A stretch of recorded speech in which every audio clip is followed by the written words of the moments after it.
Mhm.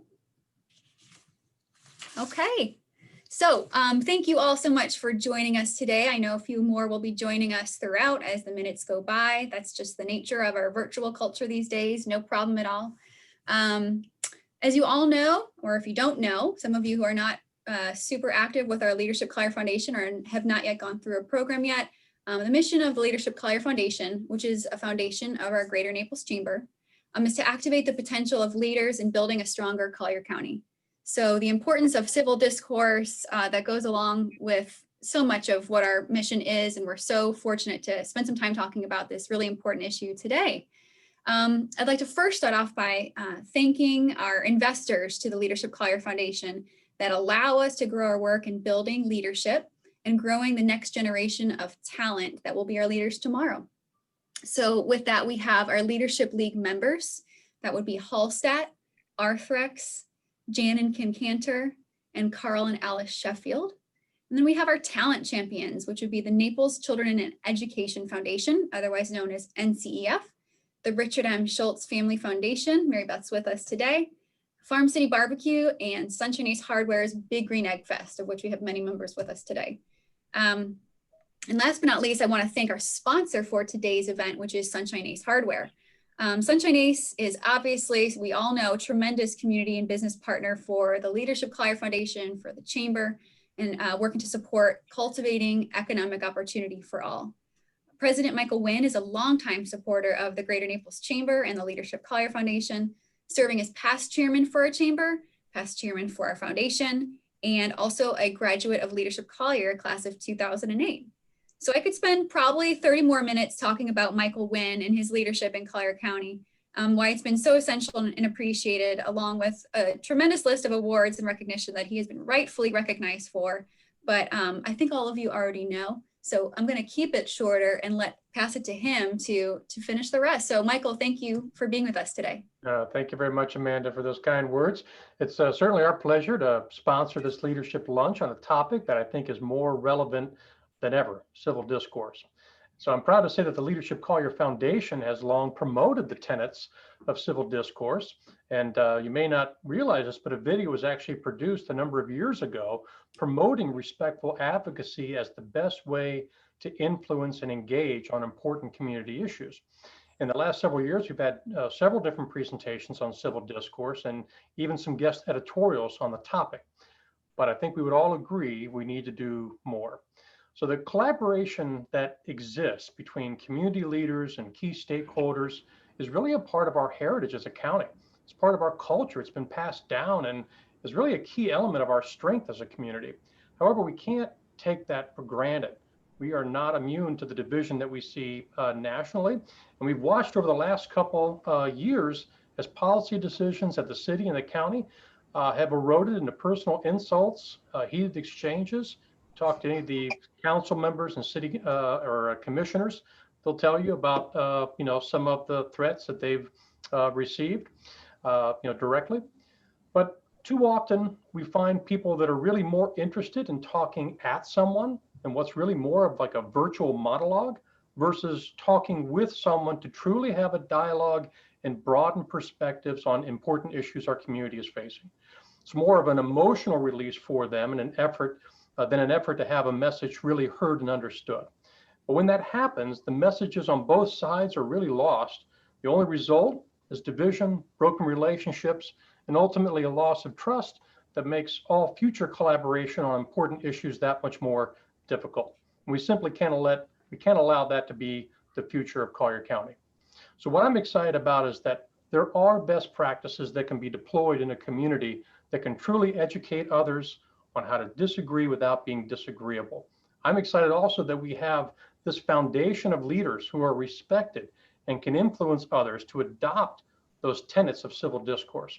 So my hope today is that after our presentation, we're going to have a committed group of LCF alum who want to be part of healing the division that we see around us and reversing the negative trends that we see growing.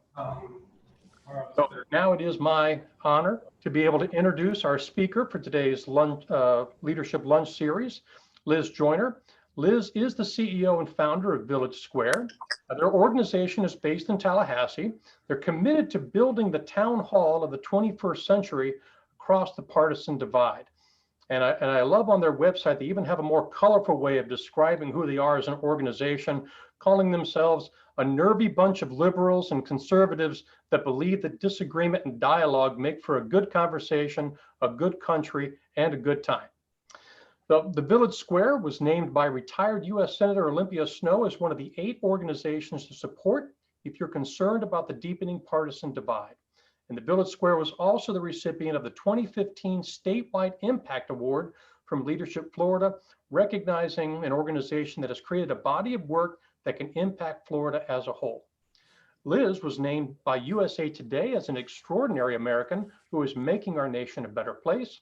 She was also nominated by Leadership Tallahassee as Leader of the Year and was named by the Tallahassee Democrat as one of the 25 women you need to know. And there are many more recognitions and awards that I could spend a lot of time going through for Liz, but I think she would be especially proud of also being named a finalist for the National American Civic Collaboration Awards as well. So we're grateful for Liz for making time to speak to us today, helping us better understand how America will be saved by strong communities of neighbors working together across differences. So Liz, you have our undivided attention. Thank you so much, Michael and Amanda. It's great to be with you all. And what you're talking about, Michael, is I think what is really required for communities right now, which is a really intentional commitment to shift things. And one of the points that I really want to get across today is I think with that intentional commitment, this is actually an easier problem to kind of nip away at than one might think. So I'm going to go ahead and share my screen here. And I'm going to go through fairly quickly a few of the ideas that we have learned in the 15 years that we've been doing this. We started this after a very contentious community debate, and we realized that we had to change things.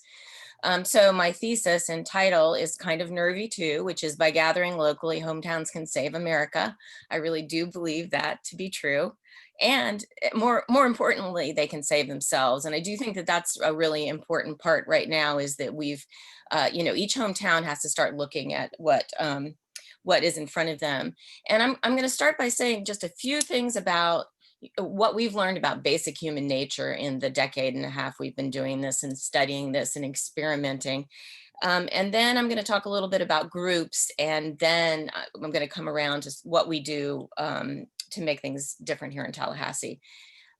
So human nature is something that we have a tendency to see very clearly in people we disagree with.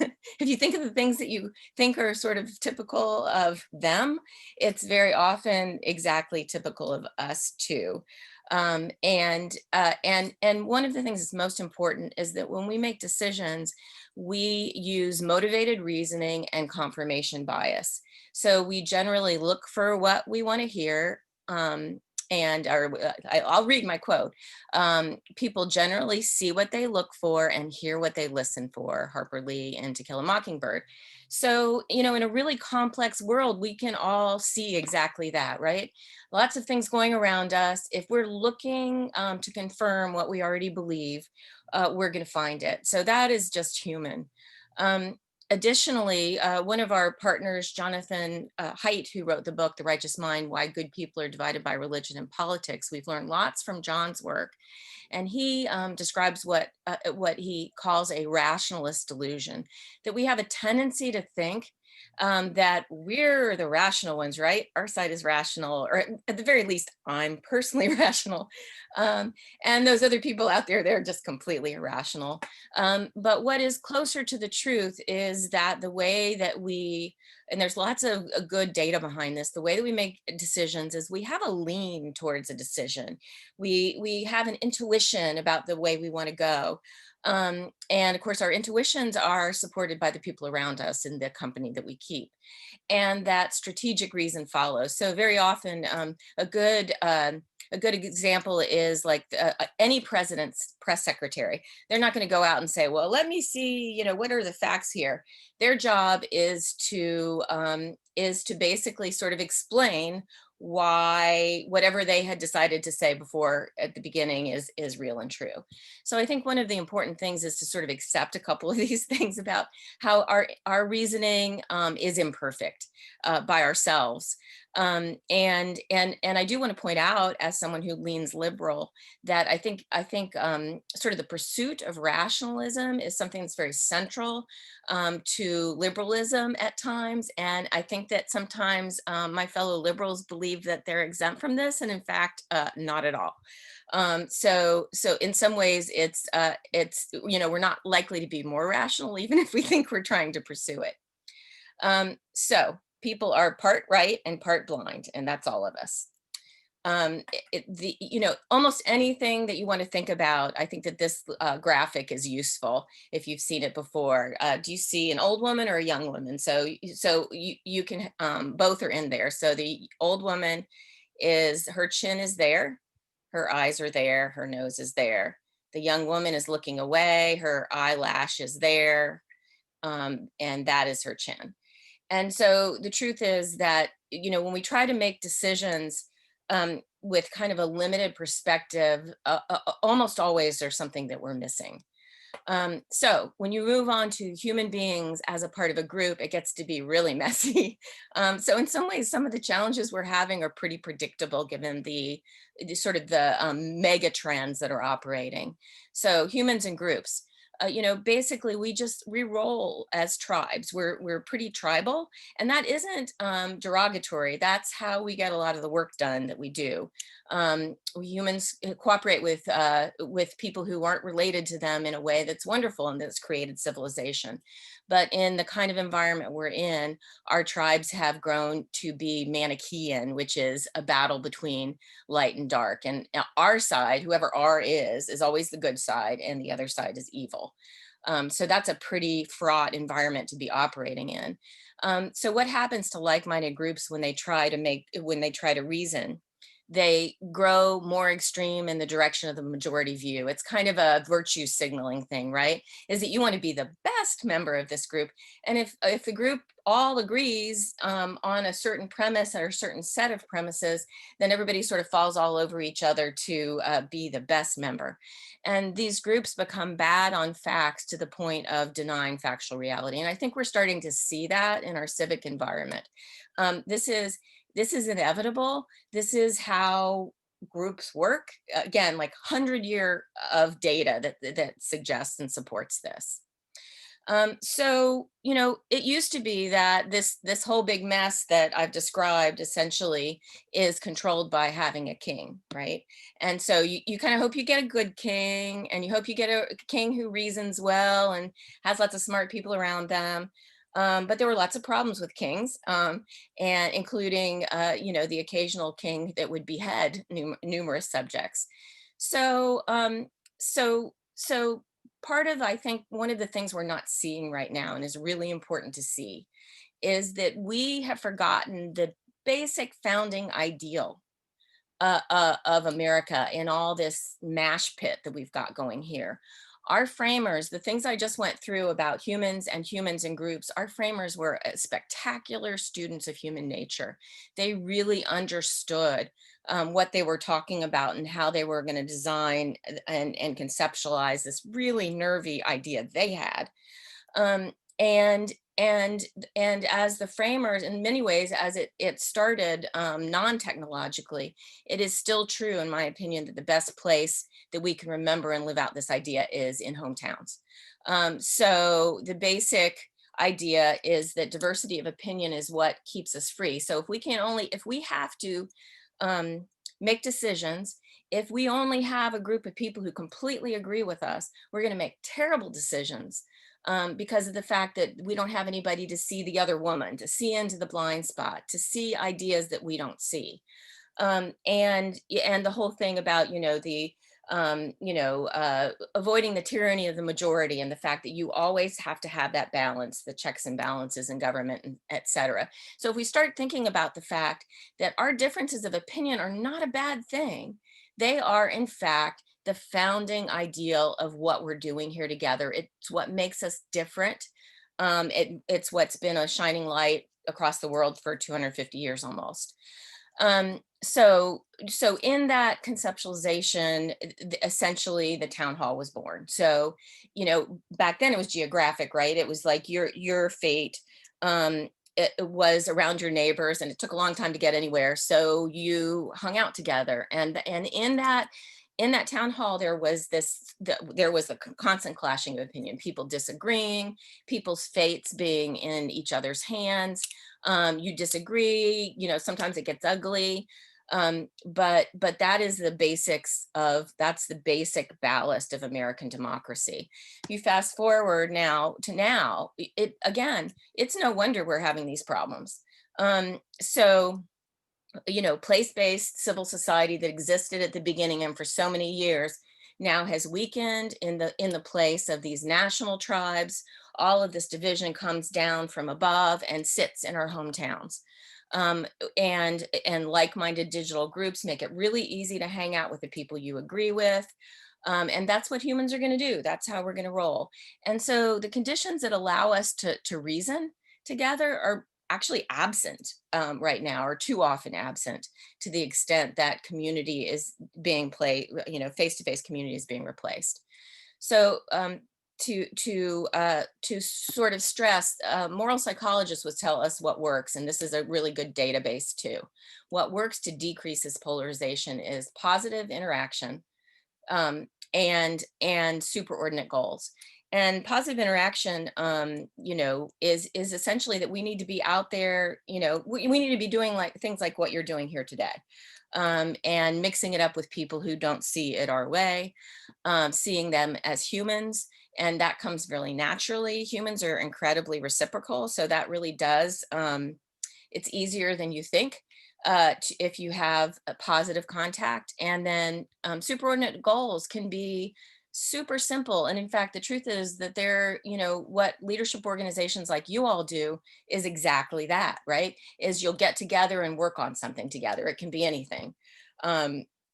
But you're doing it together. And so this is, by definition, this is localism. What works to achieve diminished polarization is really defined by focusing on your hometown and creating a new team that's a geographic team. And, communities have that to some extent. I'm not saying it's gone away completely, but to the extent that you can come back around and focus more on it, that's what changes. And so something fundamental to that concept is cross-cutting relationships. So the idea that you and I might completely disagree on politics, but our kids play on the same softball team. And we sit in stands together, and any opportunity for cross-cutting relationships so that you're not always with people who all are on the same team, it makes all the difference in the world. We make good decisions in relation to each other, and institutions that check confirmation bias. So, our form of government is set up that way, the jury system, the academy, science. The whole point of that is we're supposed to check our biases, our human biases, against other people. So that's what works again. And I want to read this whole quote because it essentially describes leadership Collier. It describes what your organization is and the very underpinnings of it. And if you bring people together who disagree and have a sense of friendship, family, having something in common, having an institution to preserve, and we have nothing if not that, right? You have everything that happens in your community. That is the common cause that you all have together. Then they can challenge each other's reason. Wisdom comes out of a group of people well constituted who have some faith or trust in each other. And part of the problem we're having now is that our civics used to look like this naturally, right? If you think of all the different clubs, the civic clubs, they had churches used to look much more naturally like this. And they were sort of providing the underpinnings of our society to work better than they do now. Now all those groups have tended to become, partisan. So engaged bipartisan hometown community has to exist for democracy to thrive. I'm not saying that if your community isn't alive and well and healthy, that all of a sudden it saves all of America, but it has to exist. It's a necessary condition, not a sufficient one, right? And that this is not optional. It also will not get it better by itself. It has to be us being intentional about it, about forming those kind of relationships in hometowns. So that's what the Village Square does. That is the thinking behind everything we do. Every time we gather people, we're thinking about positive contact, superordinate goals. And we're trying to find a way to make that a compelling ask and get people in the room. And we've had a lot of success with that. So just really briefly, some of what it looks like. We're like 8 years into an annual town hall meeting that we do with City and County Commission, publisher of the newspaper as a facilitator. And we have had some real obstacles. We had somebody who was under investigation by the FBI on one of the commissions one year. And we thought, oh, this whole thing is going to like come crashing down. And it didn't, because it's something we do and we're used to doing it. Speed date your local leaders, exactly what it sounds like, lots of fun. We do an annual event around Martin Luther King's birthday, Created Equal, where we celebrate the principles behind American democracy and his life. And by the way, that event is 500 people in the Moon. If you've ever been at the Moon, it's a big nightclub. So our events are very often different like that. We are into our 6th year of doing the longest table, which is literally a huge long table on a downtown street. A setting for 1,000 people. It's very hard to keep straight, by the way, setting up the tables. We do a program called Fast Forward. And my point of putting this slide up in here is you look to see, this is just a very broad-based community effort. And we have a lot of fun with a lot of these programs. And I won't tell you more about this, but this is a lot of fun. After the Trayvon Martin tragedy, we started being very intentional also about having conversations around race.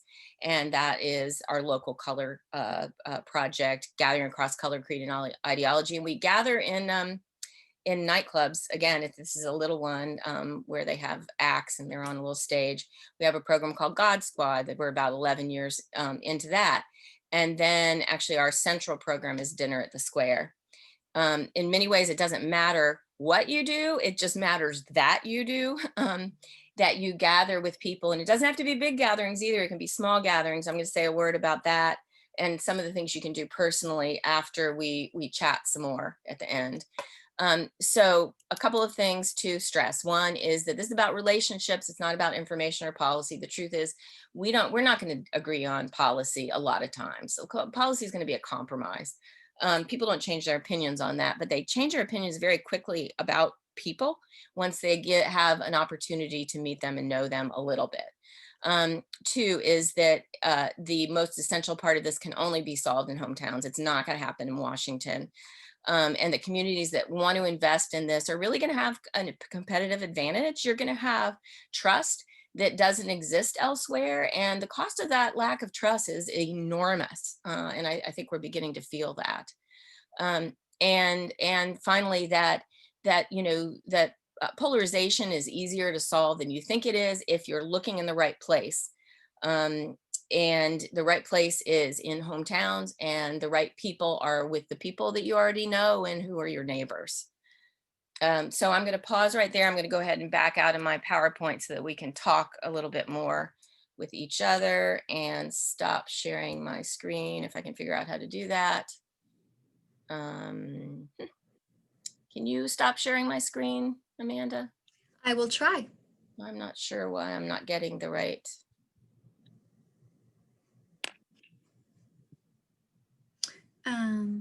In the meantime, Liz, while you're trying to work on that, I'm going to, since I told everyone we had a recording for the presentation, and at this point, we definitely want people to feel very comfortable with unmuting themselves and asking questions so that this can be very interactive as if we are in person.